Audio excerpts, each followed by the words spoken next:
Assalamualaikum warahmatullahi wabarakatuh. Halo semuanya, kembali lagi bersama saya di channel di Harjo Wahyono Channel. Di video kali ini saya akan menjelaskan kepada kalian semua yang sedang mencari informasi tentang tata cara membuat surat lamaran pekerjaan dalam bahasa Inggris. Nah, langsung saja. Untuk cara membuatnya, ada beberapa komponen yang perlu kita buat dalam menulis surat lamaran pekerjaan. Yang pertama adalah deadline atau tempat dan tanggal pembuatan surat. Deadline ini biasanya berada di sudut kanan atas dari surat lamaran pekerjaan yang kita buat. Deadline ini berisi kapan kita membuat surat lamaran pekerjaan.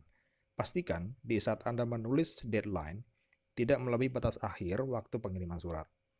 Nah, berikut saya berikan contoh deadline yang sering digunakan dalam surat lamaran pekerjaan, khususnya menggunakan bahasa Inggris.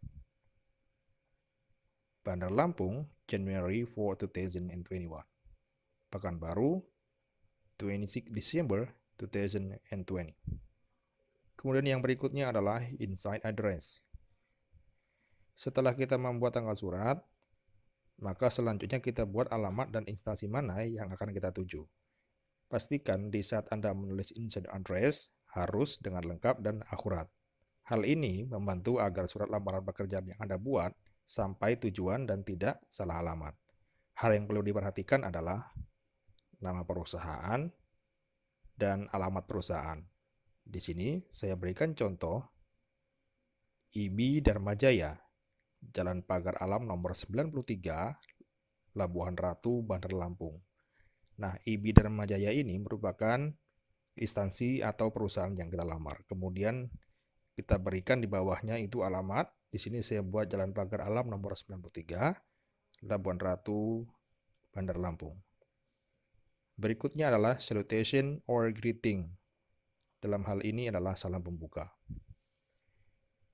Di sini saya contohkan Dear Sir and Dear Mr. Joko.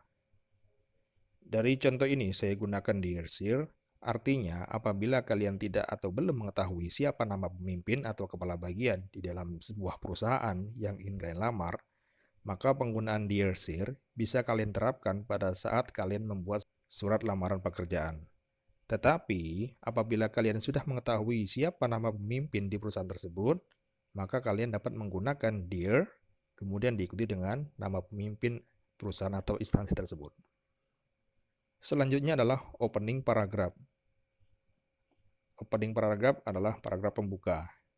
Pada paragraf pembuka, ada beberapa hal yang harus kalian pahami. Yang pertama, posisi. Posisi ini maksudnya adalah pada paragraf pembuka, kalian akan menulis tentang salah satu posisi atau jabatan yang ada dalam iklan lowongan pekerjaan. Yang kedua adalah sumber informasi. Sumber informasi maksudnya adalah kalian bisa menuliskan tentang dari mana kalian mendapatkan sumber mengenai lowongan pekerjaan di perusahaan tersebut. Kemudian yang selanjutnya adalah lampiran. Lampiran maksudnya adalah pada paragraf pembuka, khususnya pada kalimat terakhir, kalian dapat menulis tentang data diri kalian secara detail atau spesifik pada sebuah lampiran atau dokumen yang Anda sertakan bersama dengan surat lamaran pekerjaan yang kalian buat.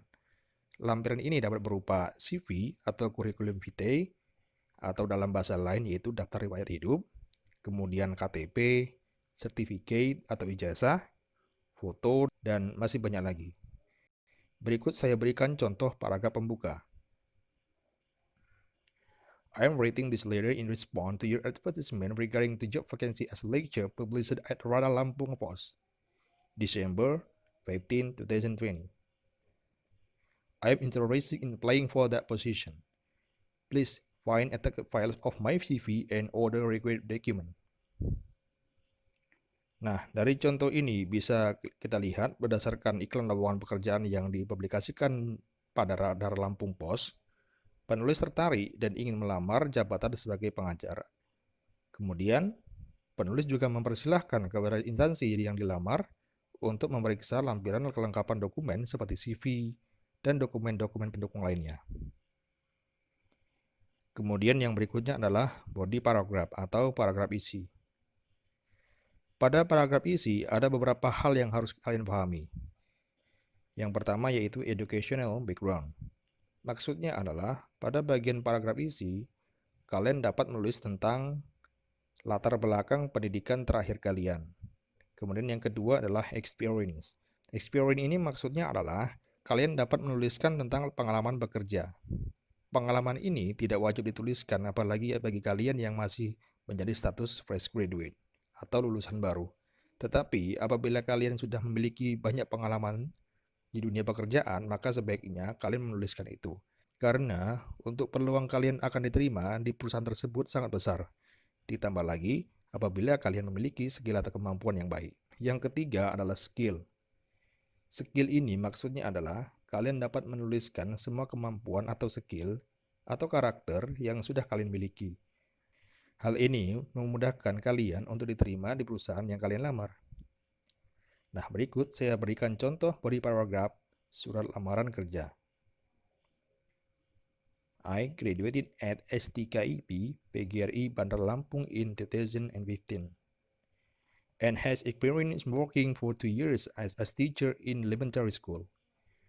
I'm capable of operating computer, word processor, Excel, PowerPoint, and a little bit of Photoshop. I am very flexible with anyone beside me. I am responsible for my job, variable, independent, disciplined, as well as humorous.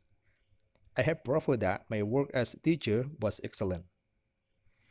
Dari contoh ini disebutkan educational background pelamar adalah dari STKIP PGRI Bandar Lampung. Lulusan pada tahun 2015, kemudian sudah memiliki pengalaman pekerjaan selama 2 tahun sebagai guru di salah satu sekolah dasar. Lalu, di sini juga disertakan skill bahwa pelamar memiliki kemampuan dalam mengoperasikan komputer, seperti Microsoft Word, Excel, PowerPoint, dan sedikit Photoshop. Kemudian, jangan lupa karakter positif juga dimasukkan. Di contoh ini disebutkan bahwa pelamar memiliki karakter terbuka, tanggung jawab, berpendirian, disiplin, dan juga humoris.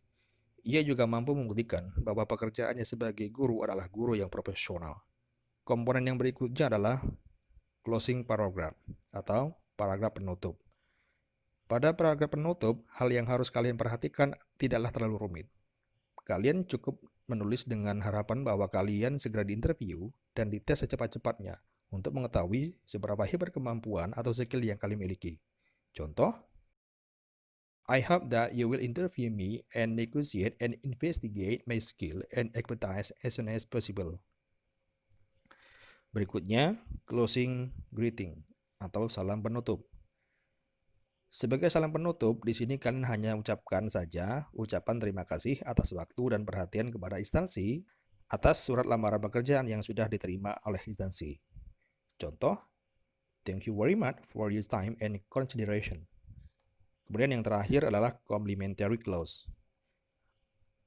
Complimentary clause maksudnya di surat lamaran pekerjaan yang kalian buat, jangan lupa dibubuhkan tanda tangan seperti halnya pada surat-surat yang lainnya. Contoh di sini saya buat Sinkerius Joko Santoso SPD. Nah, itulah tadi komponen-komponen yang harus ada dalam surat lamaran pekerjaan. Sebagai contoh berikut saya tampilkan contoh dari setiap komponen tadi menjadi sebuah surat lamaran pekerjaan. Semoga bermanfaat dan cukup sekian video dari saya kali ini. Selamat mencoba. Semoga kalian diterima kerja di instansi yang kalian lamar. Terima kasih. Wassalamualaikum warahmatullahi wabarakatuh.